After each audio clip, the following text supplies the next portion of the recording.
6.2 का question number 3 है, solve recurrence relation.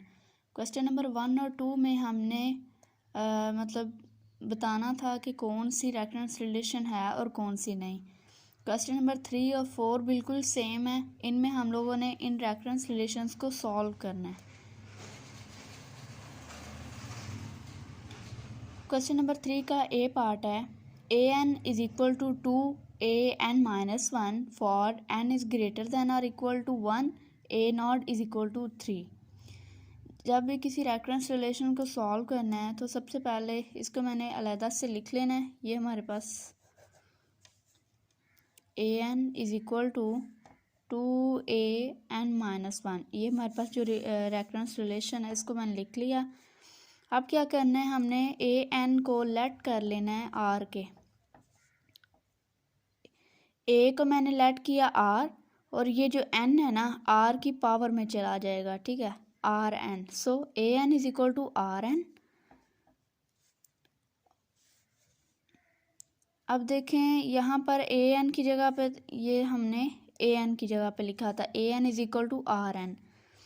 अब जब ए एन -1 होगा, ए एन की जगह पे तो आर एन आ गया। अब इसकी पावर में से जो एक कम हो रहा है, इधर एन ऊपर चला गया तो इसमें से भी एक कम होगा, क्योंकि इधर एन में से कम हो रहा है तो इधर भी एन में से एक कम होगा। अगर इधर होता है ए एन -2 तो इसमें इधर -2 आ जाता। तो सबसे पहला स्टेप हमारा होगा कि हमारे पास जो भी इक्वेशन दी होगी उसमें हमने ए एन को हमेशा लेट कर लेना है आर एन के। आर एन के इक्वल लेट कर लिया। अब यहाँ पे जहाँ जहाँ पे ए एन है वहाँ पे आर एन पुट कर लेते हैं। ए एन की जगह पे मैंने पुट कर दिया r n is equal to 2। A n की जगह पे मैंने लिखा आर एन। अब इस एन में से एक कम हो रहा है तो इधर एन में से एक कम हो जाएगा। ये हमारे पास आ गया। अब हम लोगों ने क्या करना है, ये हमारा फर्स्ट स्टेप हुआ करेगा कि हम लोगों ने ए एन की जगह पे आर एन लेट करना है, उसकी पावर में जो कम हो रहे हैं उनको भी, ठीक है।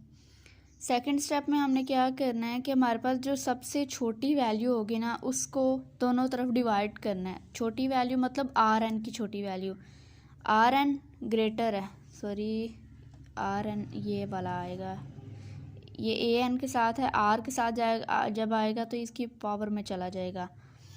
R n is equal to 2r(n-1). अब आर एन की एक वैल्यू एन है और एक n-1 है। इन दोनों में से छोटी वैल्यू कौन सी है, ये वाली, क्योंकि एन में से कम हो रहा है। तो इसको हम दोनों तरफ डिवाइड करेंगे। R n divided by r(n-1) is equal to 2r(n-1) divided by r(n-1). अब इसको अगर हम सॉल्व करें तो जब दो मतलब बेस सेम हो और दो जो वैल्यूज़ हैं आपस में मल्टीप्लाई हो रहे हो तो उनकी पावर ऐड होती है। अब ये डिवीजन में है तो ये ऊपर चला जाएगा, ये उसका ऊपर वाले का n आ गया, ये इधर प्लस हो रहा है इधर जाके माइनस हो जाएगा, ये माइनस है ऊपर जाके प्लस हो जाएगा।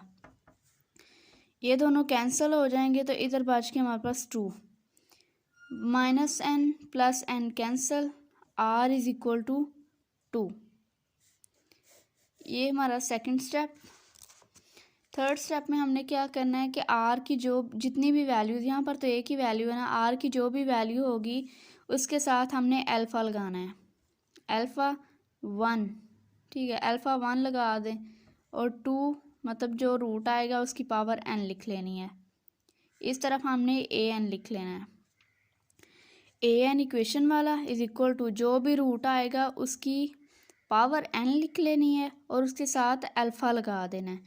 अगर यहाँ पे ज़्यादा वैल्यूज़ होती, फॉर एग्जांपल अगर मेरे पास 2, 3, 4, फॉर एग्जांपल मेरे पास 4 वैल्यूज़ आती तो मैंने लिखती अल्फ़ा 1, 2 की पावर n और प्लस अल्फ़ा जब लिखना है तो हमने इन वैल्यूज़ को ऐड कर देना आपस में, अल्फ़ा 2, 3 की पावर n प्लस अल्फ़ा 3, 4 की power n, as it is चलता जाता। लेकिन यहाँ हमारे पास एक ही वैल्यू आई है, उसकी पावर n लिख लेनी है और उसके साथ अल्फ़ा लिख देना है, बाकी ए एन वैसे ही आएगा। अब हम लोगों ने n की जगह पे 0 पुट करना है। For n is equal to 0, a0 is equal to alpha 1 to n की जगह पे 0 पुट कर दिया। a0 की वैल्यू उन्होंने हमें दी हुई है 3, क्वेश्चन में उन्होंने हमें इसकी वैल्यू दी है 3 इज इक्वल टू अल्फ़ा 1 2। अच्छा, मैथ में क्या होता है कि जब भी किसी वैल्यू की पावर 0 होती है तो उसका आंसर 1 होता है। तो ये हमारे पास alpha 1 is equal to 3। Alpha की वैल्यू आ गई। अब हम इसको इसमें पुट कर देंगे। ये जो हमारे पास इक्वेशन है अल्फ़ा वाली, इसमें हम अल्फ़ा की वैल्यू पुट करेंगे।